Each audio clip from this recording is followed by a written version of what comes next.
Hello, so ganito po mag-setup ng wireless. So pag on nyo, hintayin nyo po mag-steady yung power. Tapos long press nyo po yung Wi-Fi button. Ayan po. Kapag blinking na po siya, press nyo once yung black. Ayan. Kapag nag-steady na po yung blue, press nyo lang.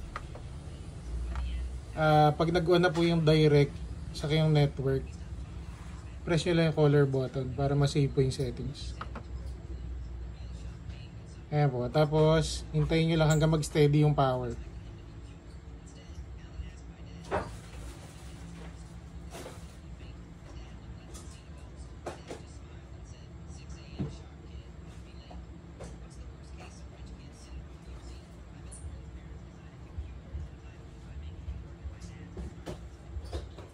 Ayan po. So, confirm na yung settings.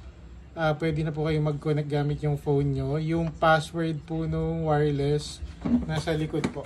Serial number. Ayan po.